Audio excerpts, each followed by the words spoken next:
Salut à tous. Aujourd'hui, comme challenge, l'été dernier je suis parti à Saint-Jean-en-Dope pour mes vacances avec des amis.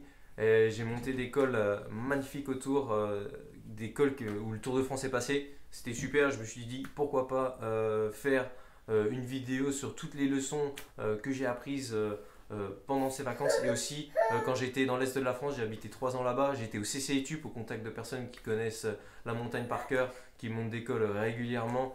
Donc voilà, j'ai appris plein de choses et je me suis dit pourquoi pas le partager en vidéo. Donc voilà, allez, on va écraser le pédale.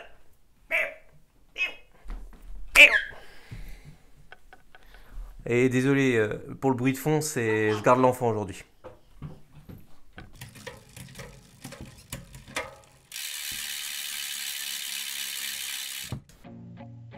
Alors, j'étais basé dans la ville de Saint-Jean-en-Dope, près du lac Léman, près de la frontière suisse, donc c'était en Haute-Savoie.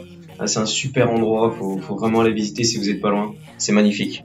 Donc ce jour-là, j'étais parti pour monter le col de Joux-le-Plane, c'est un col hors catégorie, il fait 9 km et quelques le com, mais par contre la montée totale, elle est de 11 km 5. En partant de Samois, donc soit on monte côté Samois, soit on monte côté Morzine. Moi je l'ai monté côté Samois ce jour-là. Il est vraiment très dur, hors catégorie, et le top 10 il est énorme. Soit il a été fait pendant le Tour de France 2016, soit pendant le Dauphiné 2021, donc autant dire que c'est pas des pimpins. Et le com a été pris par Jack Haig en 29 minutes et 54 secondes, ce qui fait 400 watts sur les 30 minutes. Il fait 67 kg je crois, donc c'est un gros effort. Ben O'Connor qui a fini 4ème du dernier Tour de France 2021, 2ème, Paré-Pin, Caruso, Kruijswijk, Verona, Bardet, Nibali, donc gros top 10. Et pour les femmes, Eva Linskog en 38 minutes, donc pareil, énorme performance. Donc là, on arrive au début du com, 2 km dans les pattes, les jambes sont chaudes, donc voilà, même si le com commençait que 2 km après le début de la côte, je l'ai monté à fond dès le début. Donc voilà, la veille donc j'avais fait 6 heures de route, je venais d'arriver à la montagne, donc l'acclimatation à l'altitude était terrible. Et moi je commence par un col hors catégorie. Après réflexion, c'était une mauvaise décision, j'aurais mieux fait de faire un col un peu plus long mais un peu moins raide que le col de Joux-le-Plane qui est en fait vraiment dur. Alors la leçon apprise numéro 1, c'est comment gérer un effort dans un col. La target que je me suis fixé c'était FTP, donc au seuil. Donc à l'époque, quand j'ai tourné la vidéo, j'étais à peu près à 294 de FTP. Donc je me suis dit je vais me fixer 300. Le com est en 30 minutes et moi je pensais faire entre 30 minutes et 1 heure. Donc voilà. Ma FTP normalement je suis censé la tenir 1 heure. Donc je me suis dit je vais me mettre à FTP, comme ça je me garde une petite marge.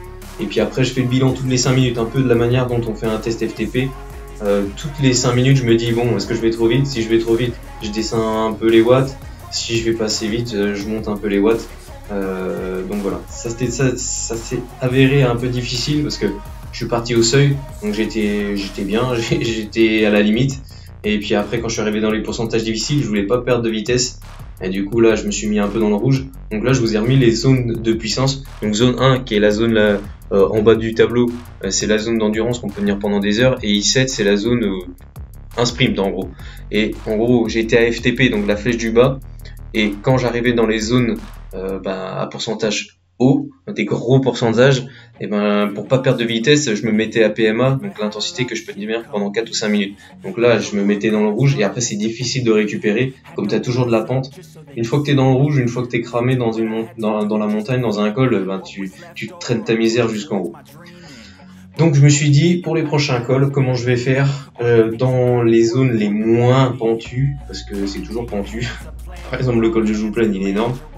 Donc dans les moins pentus, je me mets en dessous de FTP, et dans les plus pentus, je me mets au-dessus de FTP, un peu plus entre la PMA et la FTP. Donc voilà. Je vais fast forwarder un petit peu pour aller jusqu'à la leçon apprise numéro 2. Donc là, je suis à la moitié du com, 21 minutes, il me reste 4,7 km. J'ai plus que 9 minutes pour si je vais avoir le com. Autant dire que c'est mort, à moins que je me fais traîner par une voiture, mais c'est pas le but. Donc là, je suis toujours concentré sur mon effort. En plus, on arrive dans une zone où il y a du brouillard, ça rafraîchit un peu, ça fait du bien. J'étais toujours concentré. On arrive dans des pourcentages assez difficiles là. On voit 13, 14, 15%. Donc là, on arrive vraiment dans les parties difficiles. Et ce qui m'a manqué, eh ben, c'est la leçon apprise numéro 2, c'est le profil. J'ai complètement zappé. Donc soit le profil, vous pouvez l'imprimer et le mettre sur votre cadre, à la old school en gros, ce qu'on faisait à l'époque. Donc là on peut voir le col de Jouplan, tout rouge, il n'y a pas de doute comme ma tête. Et puis sinon vous pouvez utiliser votre compteur. Après j'ai utilisé Climb Pro sur Garmin. Après si vous avez un autre compteur, vous avez sûrement les mêmes applis. Climb Pro c'est super, en fait ça vous montre la pente qui arrive, les pourcentages et tout, franchement c'est top. J'ai utilisé ça pour les cols d'après, c'était vraiment bien. Et du coup pour ce col, j'ai utilisé les pancartes sur les côtés. En fait il y a marqué le pourcentage du prochain kilomètre, et du coup tu sais à quel kilomètre t'es dans le col. Donc si tu fais le calcul dans ta tête en faisant le nombre de kilomètres qu'il fait moins le nombre qu'il y a sur la pancarte, si t'es encore assez frais, t'arrives à savoir combien il te reste. I won't stop till they hear me now. I won't stop till I wear the crown. I swear to God they don't let me down. I always fought just to win the crown. I'm pissed off at these fucking clowns. I'm on top, they deserve it now. It's only worth it if you work for it. It's only worth it if you work for it. I won't stop till they hear me. Donc n'oubliez pas de vous abonner sur ce beau paysage de la montagne. Maintenant, laissons place à la troisième leçon apprise durant ce séjour, c'est le braquet. Franchement, je suis pas fier de moi parce que je suis arrivé un peu les mains dans les poches à la montagne et le braquet était pas suffisant. J'avais 36 à l'avant et 25 à l'arrière et c'est pas suffisant. Il me faudrait minimum un 34 à l'avant et 28 à l'arrière pour être à l'aise, pour être tranquille. C'est franchement, ça peut aller à beaucoup de cyclistes, qu'ils soient compétiteurs, cyclotouristes. 34-28, ça permet de monter des cols comme Jouplan. Franchement, il y a pas besoin de plus. Donc c'était le parfait. Et le pire dans cette histoire, c'est que sur mon home trainer, j'avais une cassette de 28 et je l'ai pas pris.